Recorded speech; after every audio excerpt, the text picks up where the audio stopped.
Rightio then guys, hello there, welcome back to a new video. I've bought another shit shed.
So yes guys, I have bought another bucket list car of mine. This is a 2005, or 2006 I think it's registered as, Seat Leon FR diesel. Well actually it's the FR Plus. So basically, this is technically a Cupra, but because it's a diesel, it's known as an FR Plus, which basically means it comes with a Cupra body kit. And this is my new daily, and I love it. I absolutely love it. What we're going to do is we're going to show you around and just talk you through it quickly, and then we'll do a first drive video some point soon. But this is literally just going to be introducing the car. Right, I do apologise for it being dark, and I also do apologise for the noise in the background. I've stopped outside this industrial unit because I saw, you know, decent light. But yeah, here she is, 2005 FR Plus. And she is beautiful. She's in one of the best colours ever as well, which is a nice grey colour. And yeah, safe to say, I absolutely love it. Now, this is my car, so obviously it comes as standard with issues. First of which being the bodywork. This, I don't know if you guys can see it, I'm going to try and get you somewhat. There you are. This is all surface rust. It's actually quite soft. Got a bit more rust there, and the whole bonnet generally is just shot. It's full of stone chips, stuff like that. The front bumper is actually one of the better bits, but it's still got marks down there. I don't know if you can see it. Where is this lorry going? Oh, this lorry's... I need to stop because this lorry's pulling in here. Right, and just like that, here we are. We're at a different location outside another unit, just down the road. So yeah, like I was saying, this being my car, it does obviously come with issues because I love a good project car. Now, thankfully, mechanically this car is sound. There's a couple of small issues which I'll go over later on in this video, but mechanically it's sound. Now, like I was saying, the bonnet is rough. I don't know if you guys can really see that, but it is quite rough. You've got the rust patch there, you've got a rust patch there, and it's just literally stone chipped the whole way up. Coming down here, like I was trying to show you, the paint's gone, pretty much. It's a very common thing on these cars. Walking around, we've got the side skirt, it's bowed out, and that's because someone missed a jacking point.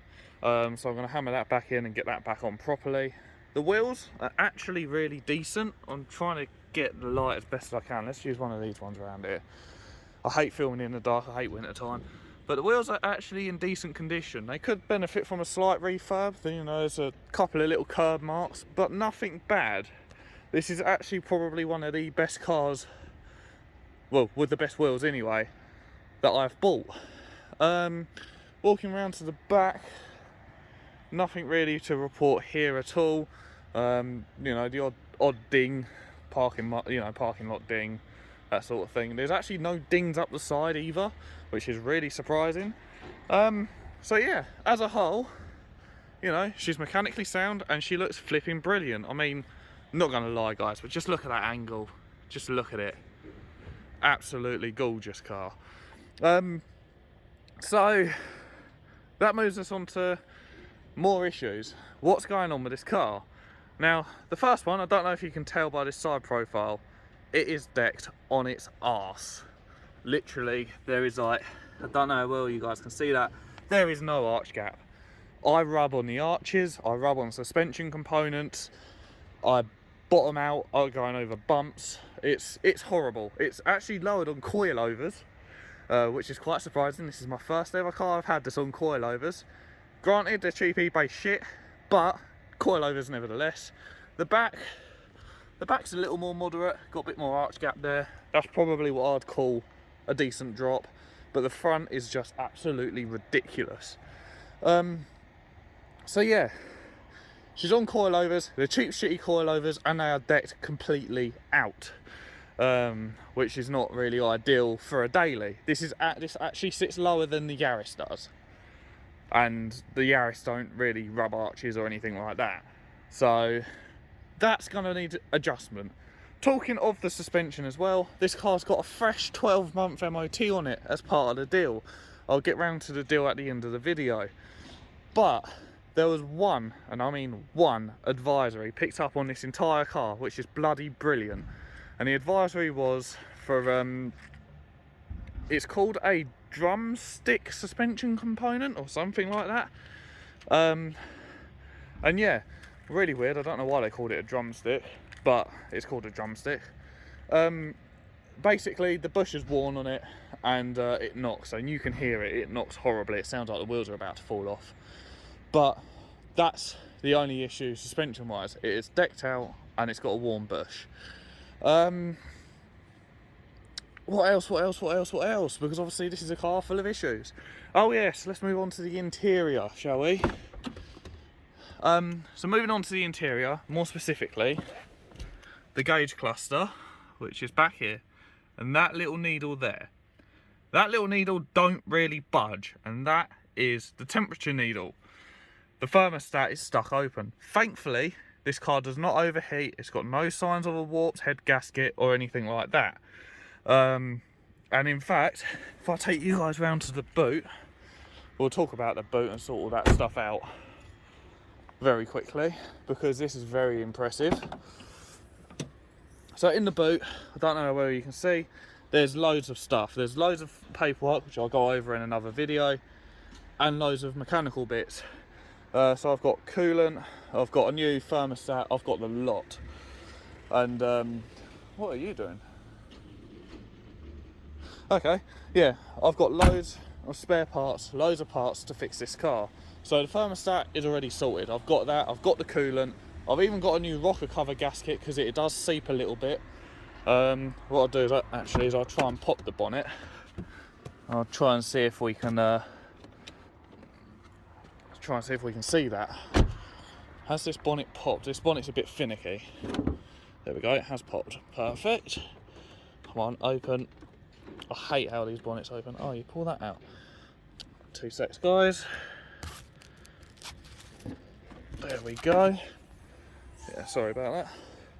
So I don't know if you guys can really see the engine, but there it is. It is incredibly clean. The battery tray has got a hole in it, unfortunately, but it's incredibly clean. And yes, the rocker cover gasket is seeping, but other than that, there are no other issues.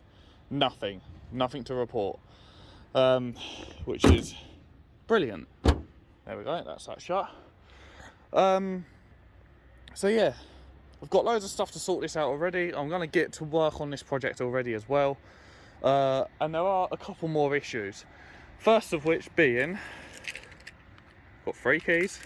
The first of which being this key. This is the central locking key. It does not work. I have to unlock the car manually, and if I open any other door other than the driver's door, it sets the alarm off. Bit annoying. If I fanny around with this door open, it sets the alarm off. Bit annoying. So I have to open the door, rush to get the key in, and flick it on. That's only when I first unlock it. Once it's been unlocked and driven, it's perfectly fine. And the other thing as well is the radio is in safe mode from, I'm guessing, where the battery has died. That leads me on to another thing as well. The battery on this car is kaput. It struggles to start on a morning, and it struggles to start after being left for quite a while. There are loads of people turning up and I don't know why. But yeah, so this is my new project car and my new daily. A 2005 or 2006 Seat Leon FR Plus. So yeah, let's talk about the deal on this car very quickly as well. So I picked this up from a car dealership for 1,750 quid, and it's only on 153,000 miles.